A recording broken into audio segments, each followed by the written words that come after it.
Assalamualaikum warahmatullahi wabarakatuh. Innal hamdalillah nahmaduhu wa nasta'inuhu wa nastaghfiruhu wa na'udzu billahi min shururi anfusina wa min sayyiati a'malina. Man yahdihillahu fala mudilla lahu wa man yudlil fala hadiya lahu. Asyhadu an la ilaha illallah wahdahu la syarika lahu wa asyhadu anna Muhammadan 'abduhu wa rasuluh. Allahumma shalli wa sallim wa barik ala Muhammadin nabi ummi wa ala alihi wa ashabihi wa man sara ala nahji wa istanna bi sunnatihi ila yaumiddin, amma ba'd. Qala azza wa jalla a'udzu billahi minasy syaithanir rajim wa nafsin wa ma sawwaha fa alhamaha fujuraha wa taqwaha qad aflaha man zakkaha wa qad khaba man dassaha. Sadaqallahul azim wa sadaqa rasulul karim wa nahnu ala dzalika minasyahidin walhamdulillahi rabbil alamin. Yang saya hormati dan saya muliakan bapak-bapak, ibu-ibu, hadirin sekalian jamaah Majlis Al-Ilm yang berkesempatan hadir pada malam yang berbahagia ini. Syukur alhamdulillah dalam kesempatan kali ini yang saya ingin menggunakan waktu yang tidak banyak, penguraian prolongasinya, mukaddimah yang tidak berbanyak, langsung saya kepada poin-poin ya. Mengingat lebih lama perjalanan saya ke sini daripada saya ngisi pengajian ini. Karena saya ke sini sejam, Pak, jam 5 saya sampai sini orang nak komat. Nah, nanti pulangnya begitu sejam juga, sementara waktu penyampaian cuma tidak sampai 40 menit. Nah, itu makanya saya mau press saya. Walaupun kadang-kadang press ini banyak agak berat juga nanti. Ala kulli hal,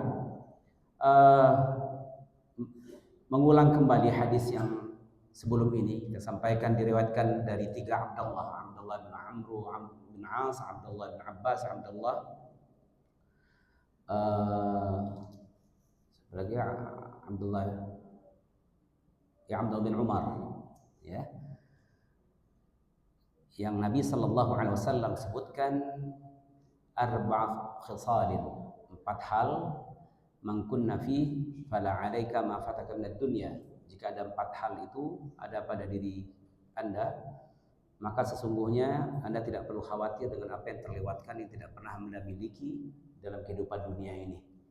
2 sudah kita panjang lebar membahasnya, yaitu bicara tentang sidqul hadis, jujur dalam bertutur kata, kemudian hifzul amanah, juga menjaga amanah, sudah kita bahas. Yang sedikit kita bahas yaitu husnul khuluq, akhlak yang mulia, dan iffatun fil mat'am. Iffat mat'am artinya memelihara diri dalam segi makanan, atau memelihara diri dari makanan-makanan yang diharamkan oleh Allah Subhanahu wa taala. Kembali kepada bicara tentang husnul khuluq.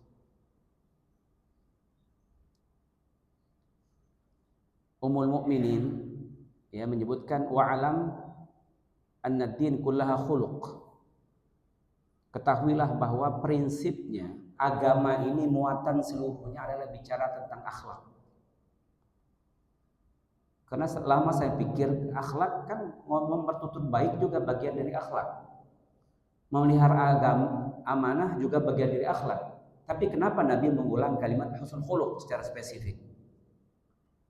Tentu artinya husnul khuluq ini bukan main-main, hal-hal yang sangat serius untuk kita eksplorasi apa sebenarnya dimaksudkan husnul khuluq di sini.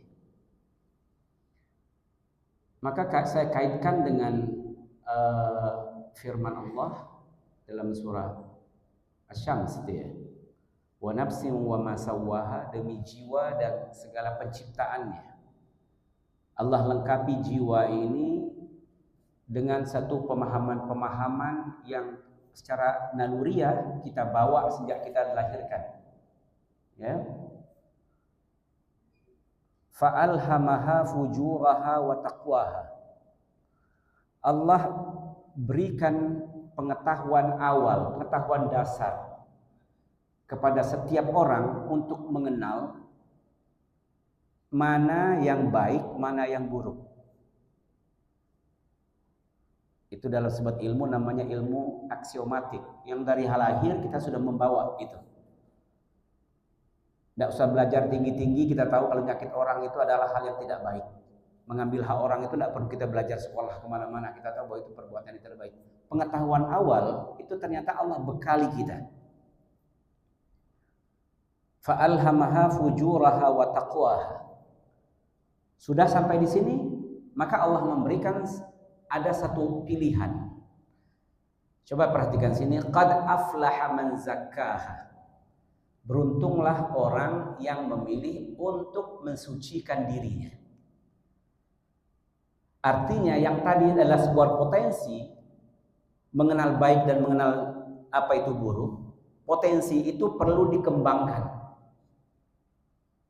Kalau tidak dikembangkan, dia akan stagnan, dia akan berdiri di situ saja. Tidak ada hal-hal yang menambah perkembangan dari namanya nafs. Oleh karenanya, yang namanya ketika bicara tentang akhlak, jadi akhlak itu, Bapak Ibu sekalian, ada namanya khalq, ada namanya khilq, ada namanya khulq. Tulisannya kha lam qaf.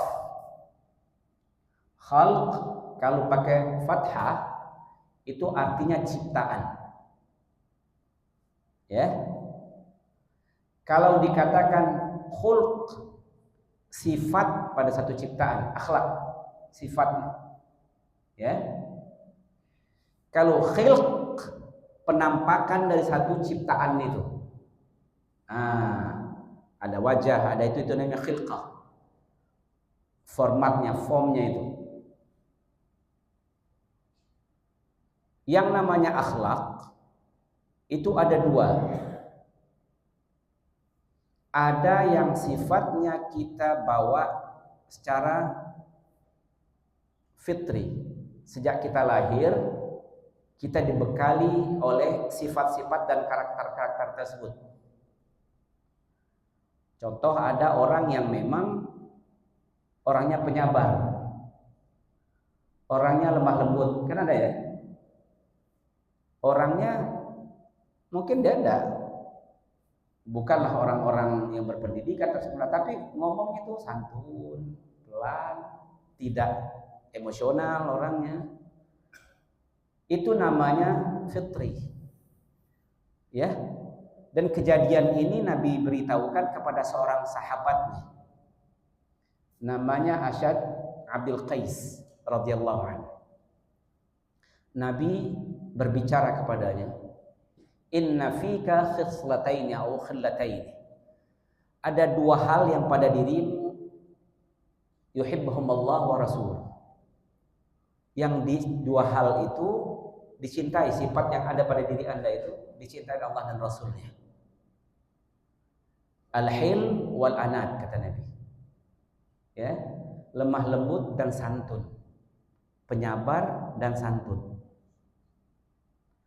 Sahabat ini bertanya kepada Rasulullah, ya Rasulullah, a'atakhallaqu bihima au jabalani Allahu alaihima. Ya Rasulullah, ini memang karakter bawaanku atau bagaimana? Kata Nabi, tidak. Allah yang menjadikan itu kepada dirimu. Maka sahabat ini bertahmid kepada Allah, alhamdulillahilladzi, pujian bagi Allah, jabalani ala nahlataini au khillataini yuhibbuhumullah wa rasuluh.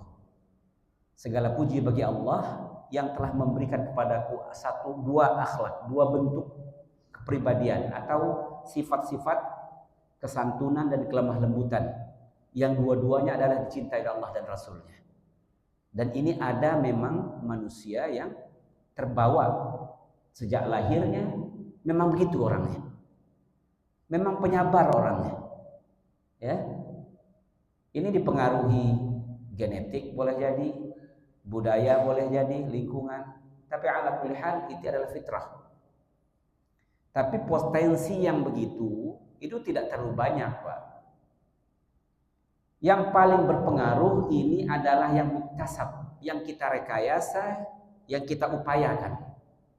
Dan agama ini adalah berbicara tentang ruang-ruang yang direkayasa ini tadi. Bukan ruang-ruang yang sudah ada kita dibekali dari sejak awal sudah dibekali demikian, ya. Sama halnya dengan yang kita sebutkan ketaatan. Ada namanya ketaatan yang sifatnya syariah. Ada namanya ketaatan kauniyah. Kepatuhan, kalau tidak pakai ketaatan itu kepatuhan. Kita ini sebagai makhluk tunduk dengan sistem kosmik yang Allah buat. Itu namanya ketaatan kauniyah, kosmik. Ya, rambut ini walaupun Bapak melarang dia tumbuh tetap tumbuh. Mau beriman tidak beriman rambut tetap tumbuh. Ya.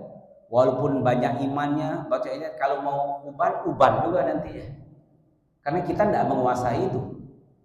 Dia organ-organ tubuh ini kebanyakannya adalah taatnya, kepatuhannya kepada sang penciptanya, ketaatan yang bersifat kosmik itu tadi. Dan itu tidak diminta pertanggungjawabannya di sisi Allah Subhanahu wa taala. Kenapa rambut kamu tumbuh terus? Kenapa rambut kamu beruban? Tuhan tidak nanya tentang itu. Ya. Tapi ketaatan syariah yang bermuara dari namanya pemilihan ikhtiyariyah. Kepatuhan yang berangkat dari sebuah pemilihan. Yang ini tadi fa'alamha fujuraha wa taqwaha. Mau jadi baik atau mau jadi buruk. Itu pemilihan itu namanya. Silahkan pilih. Namun apapun yang kita pilih ada resikonya semua. Ada penjawaban di sisi Allah Subhanahu wa taala. Jadi akhlak yang bersifat muktasabah ini, yang direkayasa, diupayakan, ditingkatkan, inilah ruang yang selalu diajak berdiskusi oleh agama, ruang ini. Maka Nabi sallallahu alaihi wasallam mengajarkan kepada kita. Tadi kan memilih qad aflaha man zakkaha. Beruntunglah orang yang telah mensucikan hatinya, dirinya. Jadi ada nafs. Nafs itu adalah pertemuan antara ruh dengan jasad. Itu nama nafs. Nafs kadang-kadang juga berarti ruh. Jadi bahasanya Al-Quran sama itu. Kadang-kadang menyebutkan nafs, kadang-kadang menyebutkan ruh, kadang-kadang menyebutkan qalb. Intinya sama semua itu. Ya. Cuman kadang-kadang maknanya sedikit berbeda. Kalau dia melekat kepada jasad, itu biasa disebutkan dengan nafs.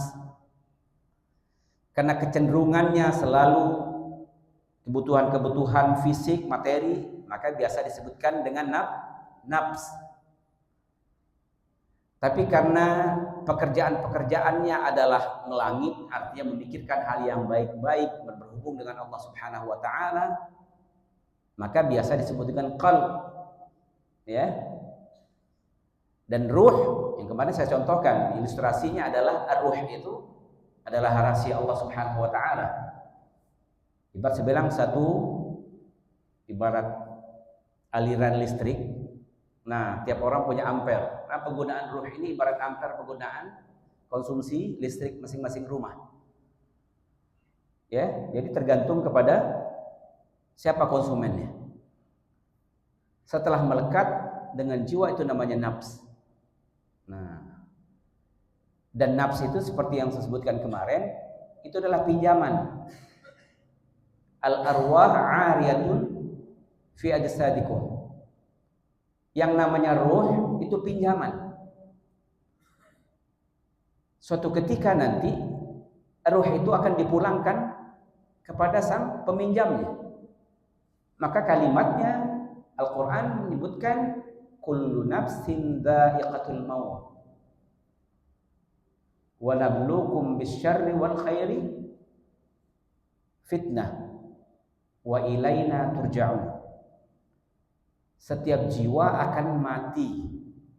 Kami uji kalian dengan keburukan dan kebaikan, dan kepada kami kalian akan kembali. Tadi dipinjam, balik lagi. Hukum ruh dengan jasad beda. Jasad terperangkap dengan ruang tempat dan waktu. Artinya apa? Dia mengalami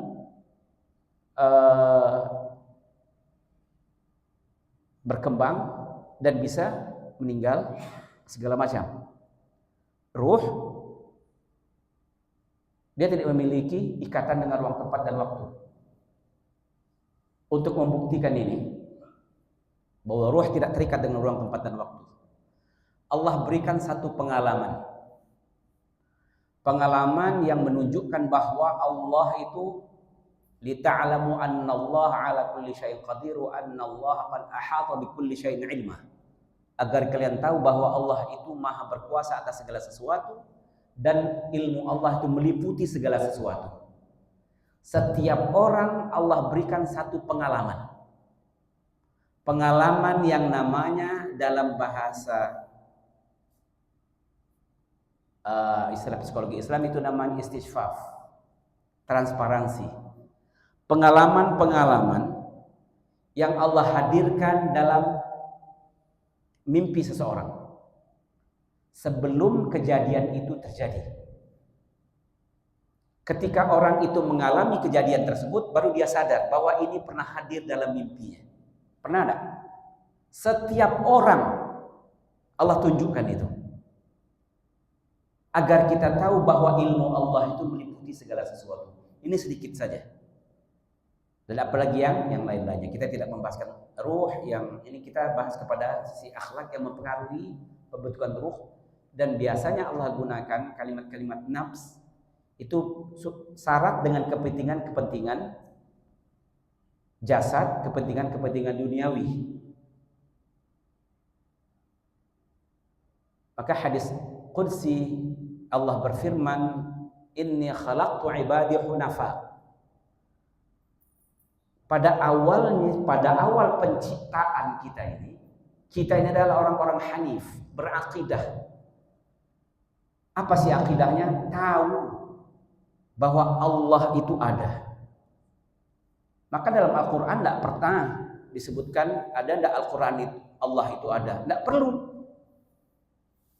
Untuk menyebutkan Allah itu ada itu tidak perlu. Kenapa? Karena ilmunya itu, pengetahuan itu telah ada melekat dalam jiwa manusia. Bahwa ada penguasa. Rabbul Alamin yang menguasai, cuma namanya di bahasanya beda-beda. Fajtalahum syayatin. Allah sebutkan fajtalahum syayatin. Bukan syaitan tapi syayatin. Lalu mereka disesatkan, dialihkan oleh syaitan. Macam-macam syaitannya ini. Syaitan lingkungan, ya. Syaitan salah guru, syaitan budaya, macam-macam nama syaitan sehingga orang itu tersesatkan. Faharramat 'alaihim ma ahlaltu lahum wa ahallat ma haramtu 'alaihim. Lalu syaitan inilah yang mengharamkan apa yang aku halalkan, kata Allah, dan mengharamkan apa yang dan menghalalkan apa yang aku haramkan, dan mengharamkan apa yang aku halalkan. Terjadi penukaran informasi di situ. Yang nafs ini maka sifat-sifatnya banyak.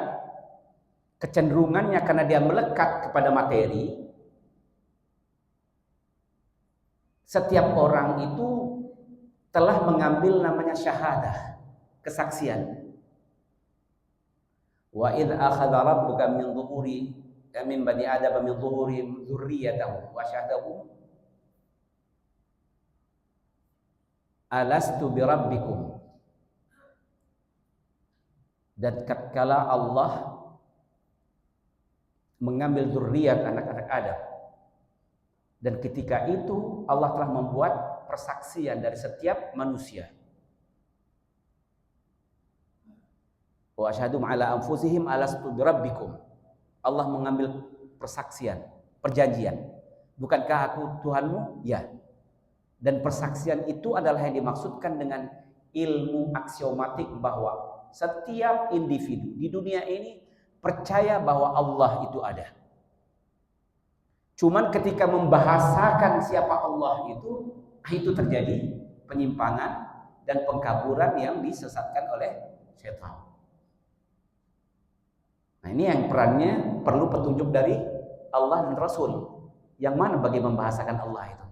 Kalau pertanyaan tentang apakah Allah itu ada atau tidak, dalam Al-Quran tidak ada disebutkan. Bahkan pertanyaannya sederhana, afillahi syak.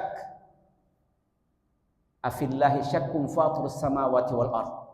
Apakah kalian ragu pada Allah, sang pencipta langit dan bumi? Artinya pertanyaannya adalah, tidak mungkinlah kalian itu ragu. Orang yang ateis pun percaya adanya satu siklus keabadian, bahwa agak dunia ini tidak berkesudahan, begitulah. Dia tidak percaya dengan Tuhan, tapi siklus dunianya tidak berkesudahan. Lah yang tidak berkesudahan itu kan sifat Allah. Secara tidak langsung mereka menyebutkan salah satu sifat Allah. Allah Subhanahu wa ta'ala wal awwal wal akhir, az-zahir wal batin, kan itu kita diajarkan. Doa Nabi sallallahu alaihi wasallam karena adanya satu upaya untuk pembentukan akhlak ini, maka Nabi berdoa, Allahumma ati nafsi taqwaha wa zakkiha anta khairu man zakkaha anta waliyuha wa maulaha. Karena kita ini diminta untuk berusaha memperbaiki akhlak kita. Yang namanya tadi jatah-jatah kelebihan itu adalah hak prerogatif Allah. Fadlullah, dzalika fadlullah yu'ti man yasha, anugerah Allah. Kadang ini dikasih penyabar, kadang ini dikasih tidak pendendam, kadang ini orangnya ngomongnya lemah lembut. Nah, tapi agama ini syarat dengan muatan untuk mengarah orang betul-betul berakhlak. Ketika bicara tentang akhlak, akhlak itu apa? Akhlak itu bukanlah hal-hal yang sifat penampilan-penampilan tanpa nyawa. Ketika orang Yahudi mengkritik terjadinya perubahan kiblat, yang dulu menganggap bahwa kiblat yang pertama ke Baitul Maqdis. Wah, ini Muhammad ngikut-ngikut kita ini. Dia juga merasa besar hati, ya. Perintah kepada baginda Nabi sallallahu alaihi wasallam setelah Nabi memang qad nara tawal wajhika fis sama falau laka qiblatan tardaha. Allah melihat bahwa Nabi bermohon kepada Allah karena kecintaan Nabi kepada Baitullah, pengen arah kiblat itu ke situ. Maka turunlah perintah pengarahan kiblat. Setelah pengarahan kiblat ini, orang turunlah satu ayat yang mengkritik sebenarnya orang-orang Yahudi. Dia menganggap bahwa keistimewaan itu pada arah kiblat. Itulah yang namanya kebaikan. Dia menganggap kebaikan dan ketaatan itu ketika mengarah kepada satu tempat. Maka ini dibatalkan oleh Al-Quran. Laisal birra an tuwallu wujuhakum qiblal masyriq wal maghrib. Kebaikan itu, substansi keimanan dan ketaatan, itu bukan kemana Anda menghadap. Bukan gara-gara Anda menghadap ke Ka'bah yang dulunya menghadap ke Baitul Maqdis terjadi penurunan dalam titik keimanan. Bukan itu. Maka dijelaskanlah yang kita pahami sebagai dasar-dasar keimanan dan bagaimana iman itu menjelma menjadi sebuah aksi yang nyata, zahiran wa batinan, sirran wa alaniyatan. Keimanan yang memancar dari batin kita dan nampak secara lahiriah kita. Allah gabungkan. Walakinnal birra man amana billah wal yawmal akhir wal malaikati wal kitabi wan nabiyyin. Dan sesungguhnya hakikat ketaatan, kebaikan dan keimanan itu adalah percaya kepada Allah, kepada hari akhir, kepada malaikat, kepada kitab dan kepada nabi-nabi. Allah sebutkan di sini nabiyyin untuk menyebutkan adanya rangkaian antara nabi yang pertama dengan nabi yang terakhir, dari Nabi Musa sampai kepada Nabi Muhammad sallallahu alaihi wasallam. Tidak itu saja. Apa sebatas keimanan? Keimanan itu harus nampak dan dirasakan oleh orang lain. Ini bicara tentang akhlak, Pak. Wa atal mala ala hubbihi dzawil qurba wal yatama wal masakin. Ditandai dan dibuktikan bahwa yang namanya makna akhlak, makna keimanan itu tidak hanya bicara tentang percaya. Karena percaya itu susah untuk menakarnya, percaya atau tidak. Orang percaya tentang hati dengan pikiran. Tapi diperjelas oleh Al-Quran bahwa ekspresi sebuah keimanan itu tampak wa atal mala ala hubbihi. Coba lihat. Wa atal ma artinya memberikan harta ala hubbihi. Dua makna ala hubbihi itu. Yang pertama, dia memberikan itu rasa cinta kepada orang yang dia berikan. Ma'na wa atal ma'ala hubbihi artinya dia memberikan sesuatu yang dia cintai dengan perasaan cinta kepada orang lain. Subhanallah. Indah sekali ungkapan Al-Quran ini. Wajar kalau Nabi menyebutkan dalam hadisnya as-sadaqah burhanun. Sedekah itu burhan, bukti. Bukti apa? Maka kalimatnya sadaqah. Sadaqah itu dari pasi dan kalimat sad dan qaf. Coba kalimat sadaqah, siddiq, sadaq, pemberian kepada wanita itu istri namanya sadaq. Menunjukkan ketulusan cinta kita, maka namanya sadaq. Menunjukkan ketulusan hati kita namanya sidq. Orangnya siddiq. Menunjukkan ketulusan hati dalam sebuah pemberian itu namanya sadaqah. Dan makna sadaqah Allah perjelas. Bukan setiap orang memberi itu artinya orang siddiq. Oh, nanti dulu. Walladzina amanu billahi wa rusulihi ulaika humus siddiqun. Prinsip melahirkan sidq itu harus didasari oleh iman dulu. Ini untuk membedakan kualitas amal saleh, Pak. Dalam khutbah kemarin saya singgung dimensi amal saleh itu. Jadi ada amal yang sifatnya saleh juga, tapi tidak bertahan lama. Tahannya hanya di sini saja. Dia akan mendapatkan sebuah apresiasi dan penghargaan, balasan dari orang lain. Misalnya orang yang tidak beriman melakukan hal yang perbuatan baik, dia akan diapresiasi, dihargai oleh manusia. Tapi selesai di sini saja. Karena ada keimanan, maka kebaikan yang kita lakukan itu kita dapat apresiasi dari manusia. Dan yang lebih luar biasanya lagi apa? Walana jaziyannahum ajrahum bi ahsani ma kanu ya'malun, itu dalam surah An-Nahl. Kami akan ganti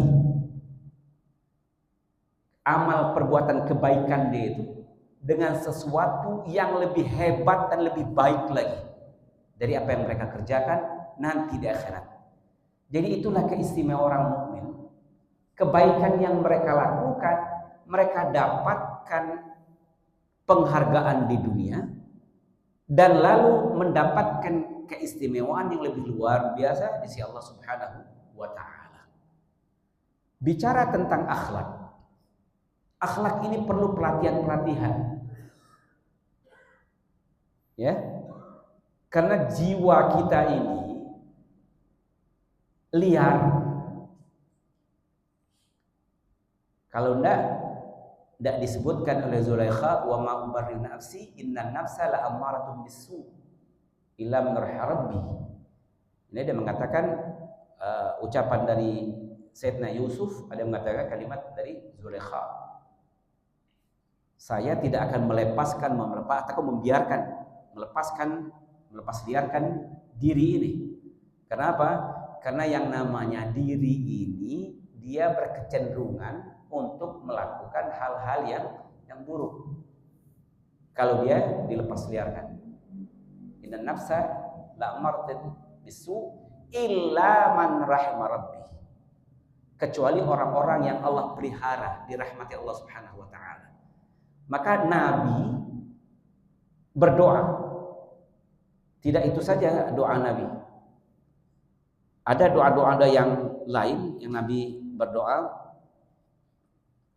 Allahumma ihdini li ahsan akhlaq. La yahdi li ahsaniha illa anta. Ya Allah ya Tuhanku, bimbinglah diriku ini untuk mencapai akhlak yang terbaik. Disinilah makna pembentukan akhlak itu tidak cukup dengan namanya pelatihan, Pak, kalau tidak didasari dengan keimanan. Maka semua yang disebutkan oleh Ummul Mukminin Sayyidah Aisyah itu ya'lam anna ad-din kullaha khulq. Hakikat agama itu akhlak.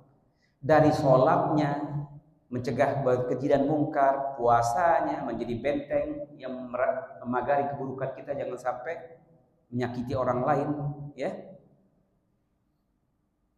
Haji juga demikian, semuanya. Nah, setelah itu pelatihan itu apa? Tetap kita berdoa kepada Allah Subhanahu wa taala sebagai sebuah usaha agar terbentuknya akhlak kita menjadi akhlak yang baik. Dan ulama memetakan akhlak ini, tanda akhlak yang baik itu harus memenuhi 3 kriteria. Yang pertama, bagaimana hubungannya dengan Allah, akhlaknya dengan Allah bagaimana? Akhlaknya dengan manusia. Ya, dengan manusia ini ya dengan Rasul, dengan orang lain, dengan dirinya sendiri, dengan bagaimana akhlaknya dengan makhluk Allah yang lain. 3 hal itu. Yang kita selalu temui, orang ini bagus akhlaknya. Mungkin akhlak dari segi dimensi sosial saja, Pak. Aspek sosialnya baik. Dia ini orangnya jujur loh. Orangnya bersih. Orang tidak mau nyakiti orang lain. Di situ poinnya ada akhlak. Tapi sama manusia. Komponennya tidak lengkap. Kalau dia tidak sholat, ya, tidak melakukan perintah Allah, maka dia belum berakhlak. Karena bahasa akhlak kita adalah sesuatu yang dianggap baik oleh agama dan akal, itulah baik jadinya. Kalau baik saja menurut akal yang tidak diakomodir oleh agama, secara akal baik dia jujur dengan orang lain, tidak menipu orang, itu sudah baik itu kan. Sama lah dengan pertanyaan kita, kadang-kadang orang ini dia itu kan tidak berhijab, tidak berjilbab orangnya, tapi tutur katanya bagus. Tidak mau dia nyakit orang, dia tidak mau mengumpat orang. Iya, dia berakhlak, tapi akhlaknya hanya dalam ranah hubungan sosial dengan manusia. Dengan akhlaknya dengan Allah belum. Jadi belum berakhlak orang itu. Jangan kita menganggap orang yang ini yang penting kan hatinya. Oh, tidak cukup kehidupan gitu, Pak. Jangan dipleset-plesetkan dengan saya yang penting hatinya lurus, yang penting itu. Ya. Karena yang namanya iman itu harus memenuhi 3 komponen. Bahasa iman itu. Nabi menyebutkan al-inqiyad bil qalb. Tertancapnya rasa keyakinan dalam hati dulu. Selesai? Belum. Al-iqrar bil lisan. Keyakinan itu tercurah dan tertuang, termanifestasikan dalam ucapan. Menjadi sebuah ikrar, pembuktian secara verbal. Ada pembuktian menunjukkan bahwa kita orang yang beriman. Kita deklarasikan secara verbal. Sudah selesai begitu? Belum. Apa? Kalau ngomong saja banyak orang bisa ngomong. Al-a'mal bil arkan. Praktekkan dengan atau tubuh. Tunjukkan. aksi nyata bahwa kita, tubuh kita ini adalah beriman. Jadi itu makna keimanan ya sebenarnya. Itu juga makna akhlak sebenarnya.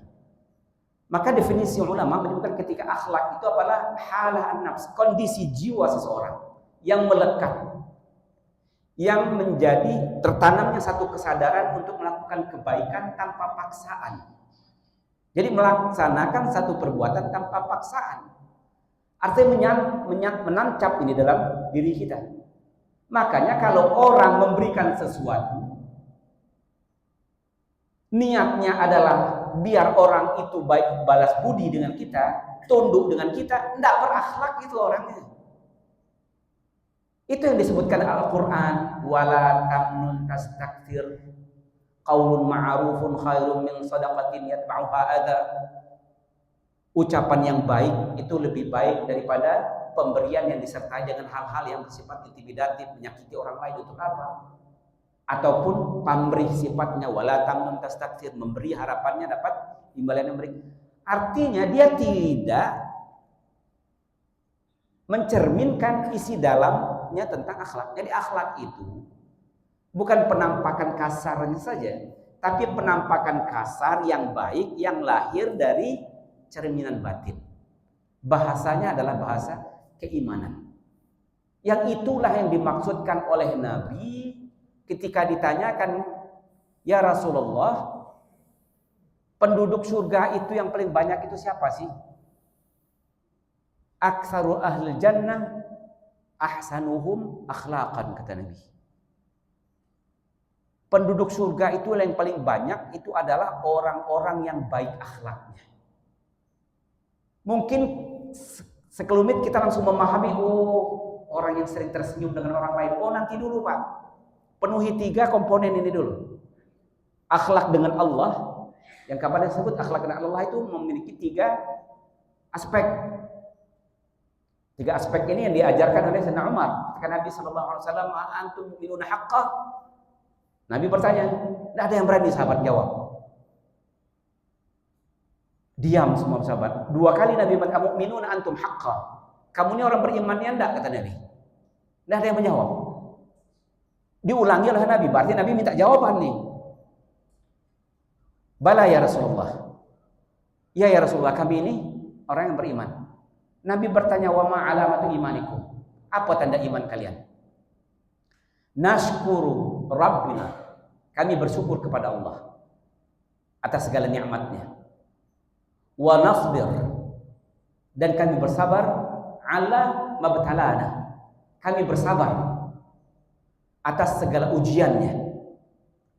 Kemudian apa? Wa narada ala ma qadana alaihi. 3 disebutkan. Kami bersyukur atas nikmatnya, kata Sayyidina Umar.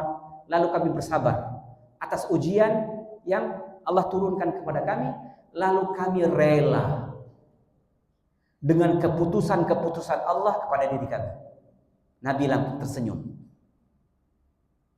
Antum mu'minunal haqqa. Betul. Kalian adalah orang-orang yang beriman. Nah, akreditasi ini. Inilah makanya etika kepada Allah itu maksudnya. Mensyukuri ketika menerima rahmat, anugerah dari Allah, nikmatnya. Kemudian lagi bersabar atas segala ujiannya, ya. Yang dalam surah Al-Birnya, as-sabirin fil ba'sa wad-dharra wa hinal ba's, yang bersabar dalam kemelaratan, dalam sakit, dalam keadaan perang, ya, dalam keadaan yang menyulitkan dia tetap bersabar karena ini adalah ketetapan Allah Subhanahu wa taala. Kemudian apa? Ridha kepada Allah Subhanahu wa taala. Dan ini sesungguhnya adalah tertuang dalam bentuk ketaatan-ketaatan yang kita lakukan kepada Allah Subhanahu wa taala. Lalu kepada Rasul, ada seorang salih, Abdullah, namanya Sahal bin Abdullah At-Tustari, dia menyebut an-najat fi thalatha. Jalan selamat itu 3 saja. Dia bilang. Yang pertama adalah aklul halal. makan makanan yang halal. Kalau mau selamat, makan makanan yang halal. Kemudian yang kedua, dia menyebutkan taat kepada Allah Subhanahu wa taala, taqwallah. Makan halal, mematuhi perintah Allah, dan memerintah perintah Allah itu tidak cukup. Kita tidak tahu bagaimana cara mendekati melaksanakan satu ibadah yang diridhai Allah dan Rasulnya, melainkan dengan yang ketiga ini, al-ittiba' bis sunnah, mengikuti sunnah.